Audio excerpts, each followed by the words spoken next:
Speaking with a financial visionary whose career spans over 26 years in corporate finance, demonstrated through his roles at prominent organizations like Reliance Industries and Glenmark Pharmaceuticals, currently fulfilling the role of CFO at Celebi Group in India. Companies' continuity and sustainable profitability was a very important.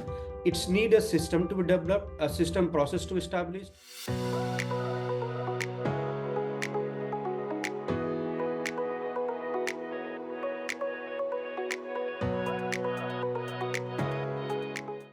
Hello, everyone, and welcome to FaceTime with Leaders, a podcast series by Directors Institute, World Council of Directors. I am Rajesh Joshi, and today we have the privilege of speaking with a financial visionary whose career spans over 26 years in corporate finance. His career is marked by strategic acumen and technological prowess, demonstrated through his roles at prominent organizations like Reliance Industries and Glenmark Pharmaceuticals, where he led transformative financial initiatives. Additionally, his remarkable ability in driving automation, implementing innovative financial management systems, and pioneering digital transformation across various industries is what sets him apart as a transformative leader. Currently fulfilling the role of CFO at Celebi Group in India, it is my pleasure to introduce Mr. Laxman Kumar Prasad to the podcast. Mr. Prasad, welcome and thank you for joining us. Thank you very much, Rajesh, for having me in this show. It's an honor to be in this shows today. The pleasure is all ours, Mr. Prasad, I must say that. Mr. Prasad, to kickstart this discussion, they say a great leader knows the way, goes the way, and shows the way. Reflecting on your 26 years of leadership in finance, would you share a defining moment that tested your strategic thinking and set the tone for your career path? Yes, Rajesh is very well said that John Maxwell said that a leader goes the way, shows the way. At the same time, I would like to add one more line to here is a leader continues learns on the way. Oh, wow. So learning is very important and critical for a leaders, or whether it's you are in a childhood or a younghood or whatever age you are in. The moment you stop the learning, basically stop growing. So that's the very important point. I would start with the learning at any juncture, any stage of your life is very critical and important for you to go along as a leader. Now, coming back to my defining moment, I'll a little bit touch upon, my career started with Tata Group originally. And I spent close to 6 years in Tata Groups with a company called Voltas. And it was a very interesting period in those era when the impact of opening of economy by then FM Dr. Manmohan Singh was started impacting the businesses.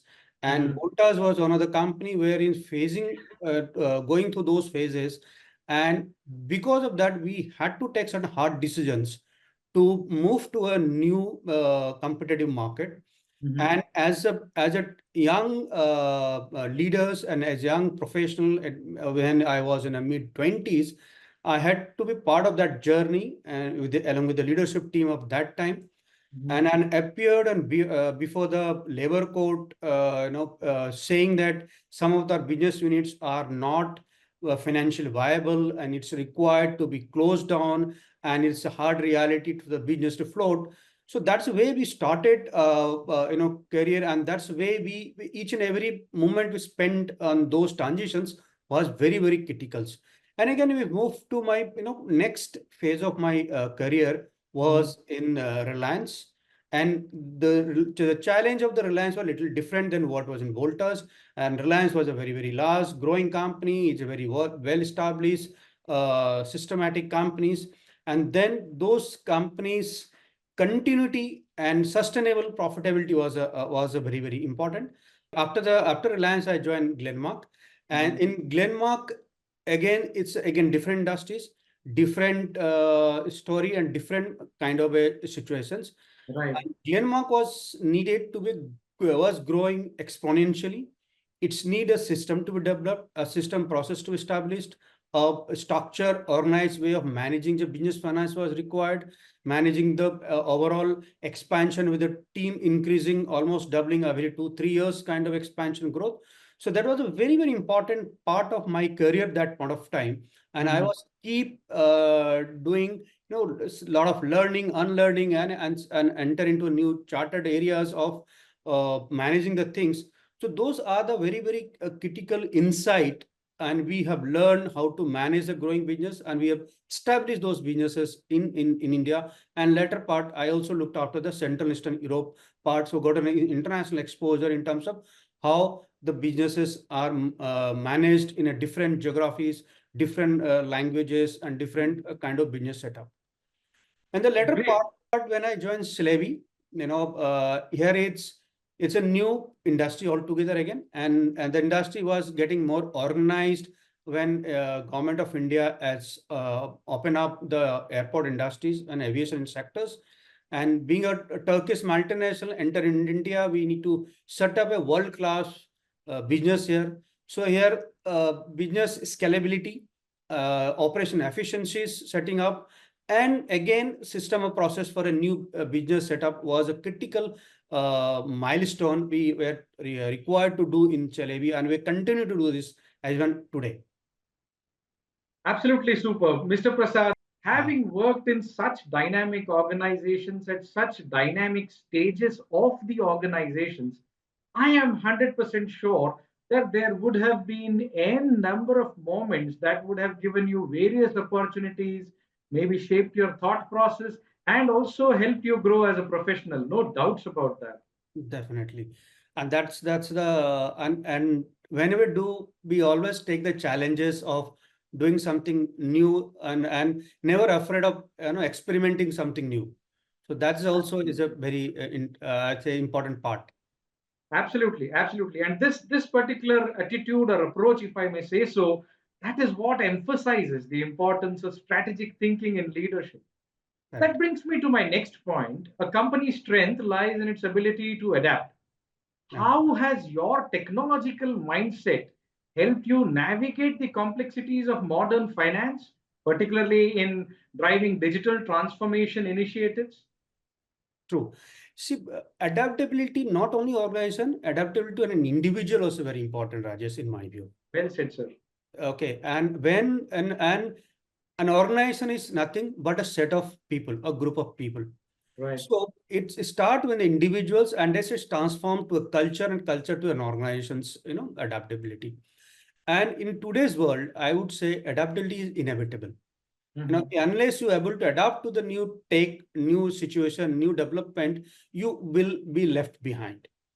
And when as a technological mindset, when I'm moving to adaptability, there are certain things which I always keep in mind when you move to new scenarios and new system and processes to digitalize. So being a chartered accountant, system is always in the back of my mind. So Absolutely. that is always given. But what is in today's world is more importantly happening is that technology given a good platform to all of us to use those and system of process in a much efficient manner, much on live, I mean real time basis, using the data's informations and on so on and so forth. So that is what is very, very critical. And again, I would say when I'm going to do any digitalization process, there are two, three things in my view is very, very critical. First, you have to standardize your processes. What are the processes you have? You standardize. And today, again, I would say one more point to this, Rajesh, very important. Mhm. I believe is very important is shrink your processes. No, Okay. so that's standardized, but there is a way without compromising your control, without compromising the essence of the process, you can shrink the process, because sometimes over a period of time you start expanding the process such a way that you missed out that okay, whether is each and every process adding value to it or not. So keeping those things in mind is very important in my view, that shrink your processes. And second, you look at the what is the right technology. What Mhm. kind of technology is fitting to solve your technological journey, a technological vision. So choosing the right technology is very, very critical. There are many technologies are available in the market. Which one suits to you? You have to choose from. And last two things I'll say here in this is first is, when is technologically you are identify what you're going to do, at the same time you should also be aware what is not to be done in Oh, technology. So everything's not required to be moved. Even we never try to do all solve your problem through technological. It's maybe the solution, maybe simple solution lies somewhere else. So don't afraid of exploring that.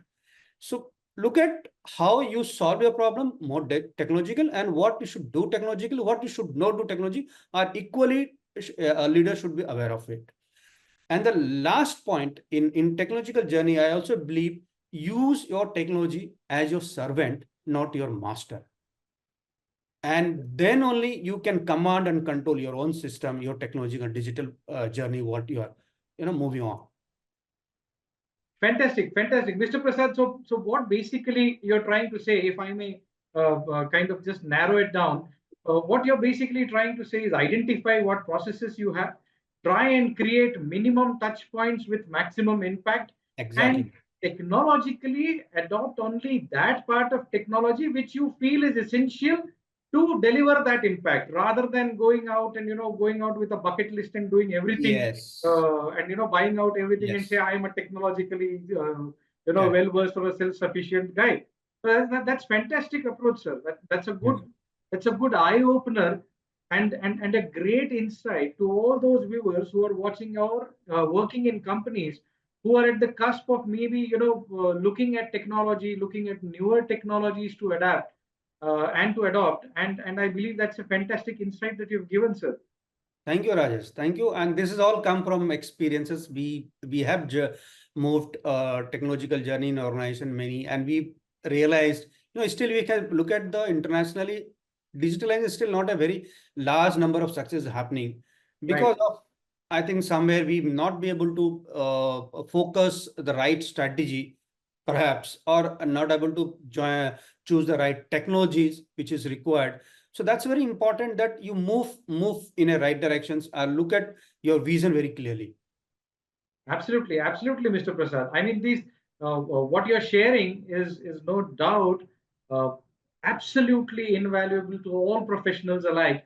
And I am 100% sure all your finance professionals watching this, who are maybe kind of at a situation where they now have to make a choice of whether to go with the technology or to not go with the technology. I'm sure they are going to find it very, very helpful. Absolutely. Right. Mr. Prasad, moving on, every successful individual knows that his or her achievement depends on a community of people that they work together with.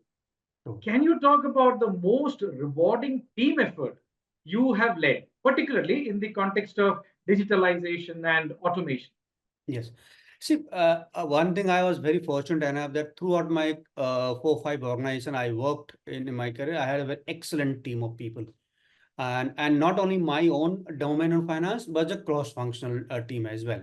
Okay. So because many a times when I led a project, it was not only my finance domain project, but it's a many project or is a large scale project. Even I led which are cross functional projects which Okay. impact in the organizations. So and the team is very critical for a success of any project.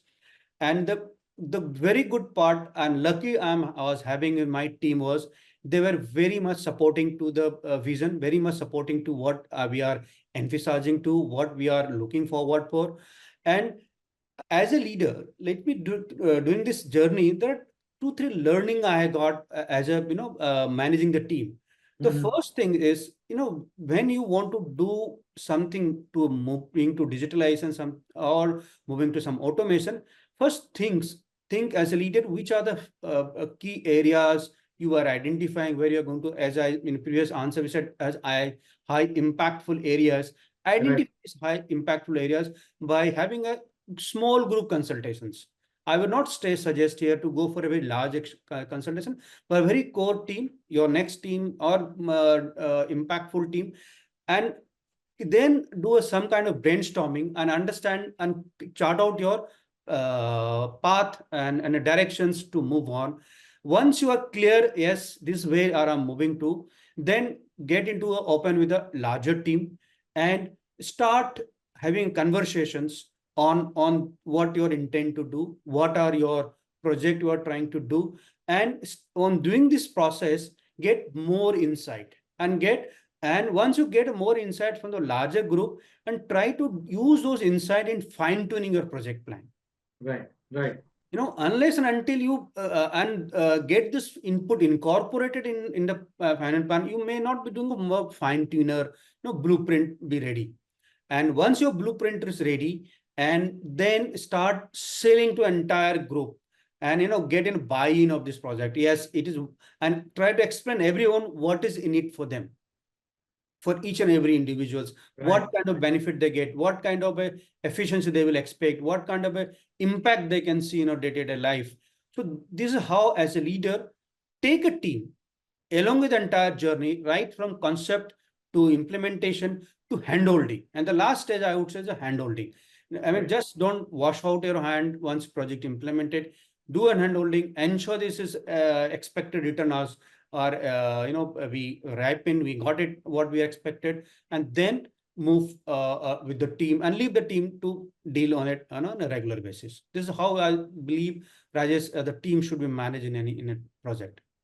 Absolutely, sir. Absolutely. As someone very rightly said, a one-man army looks good in movies, but, Yeah. but in companies and functional successes, organizational success is all about collaborative success and then collaborative teamwork per se. No, I think I had heard about 35 years back. What is in it for me? And Yeah. you very nicely touched upon that part where what is in it for me is something that every leader, I believe, should have that as his main agenda when he's looking at collaborations and collaborative successes. Exactly, Right. guys. And once they understand that, they give it their best to achieve it. And one more point, Rajesh, I would say, Yes, sometimes please. in a project stage, some part of your project stage, a leader should lead from behind. It's not Oh. necessary to lead from front. You Uh-huh. lead the team and give oversight to the projects and see that it's going the right directions. But lead from behind is also very important as a strategic approach for a leader to manage a project. Wow, wow. Mr. Prasad, this discussion is shaping up to be like a lotus flower. Every single circle that we are getting into, there are pearls of wisdom coming out. That's fantastic, Absolutely. sir.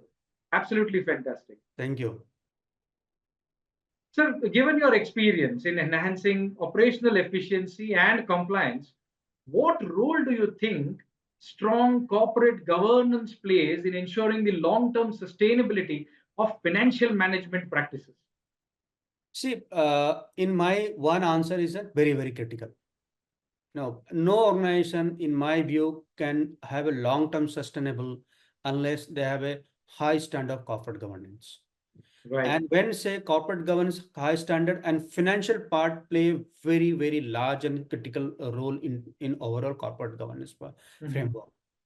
And you have seen not only recent, you have seen in many cases the corporate governance because of the non-compliance to a corporate governance or poor corporate governance, many large scale and corporate has collapsed. Whether in Mhm. India, globally, name it, Enron, Satyam, whatever XYZ name, so all those collapse has happened not because of the bad business, but because of the poor corporate governance. So Absolutely right. and the corporate governance is very important. Look at in the finance part, I would put there are 3 4 important aspects as a finance leader should focus in the Mhm. corporate governance. First is, I would say, your transparency in your accounting and recording.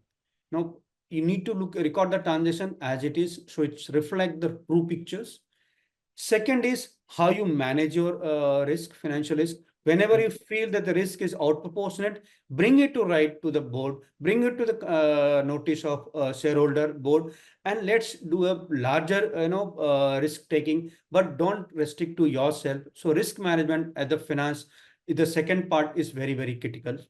Right. Then next we'll talk about compliances, and this the cost of non-compliance is catastrophic.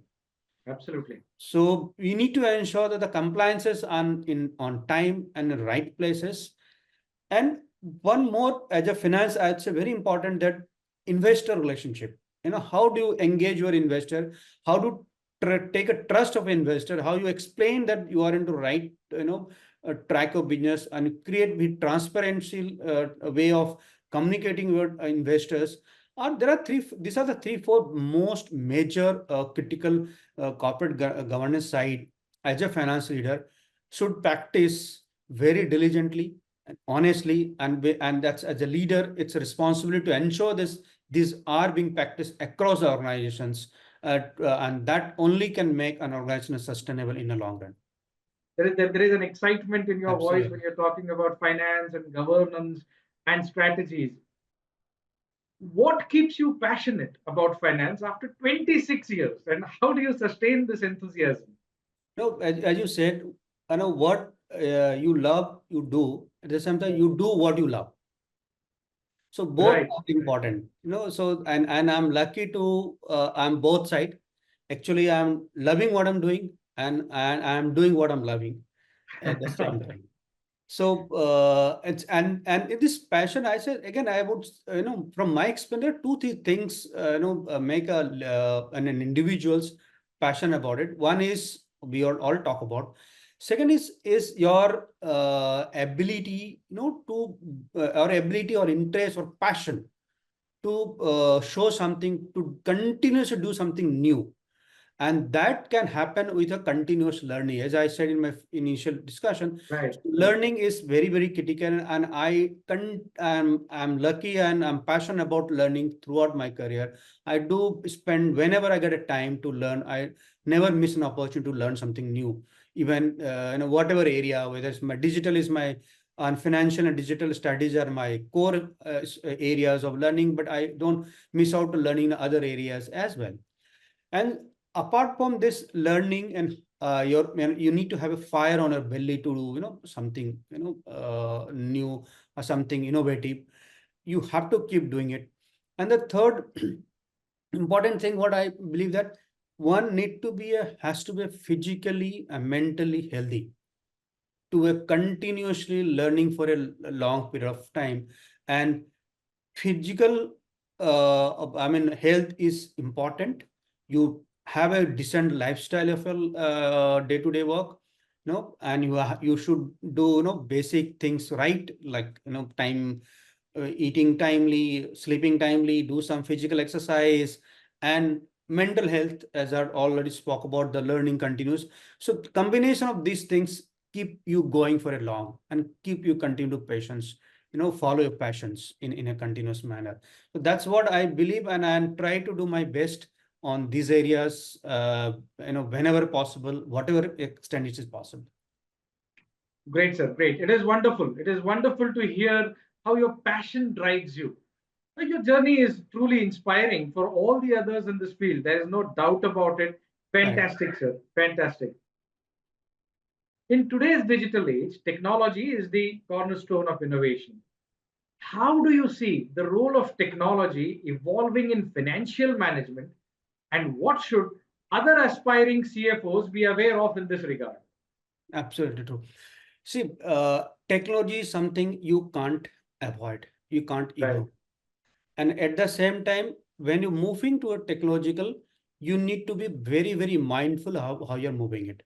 Mhm. Here, the most important things I would say as a finance leader is each and you design your financial strategy, and financial strategy has to align to the business strategy. You cannot move in isolation. You cannot move in a direction which is not aligned to the business strategy.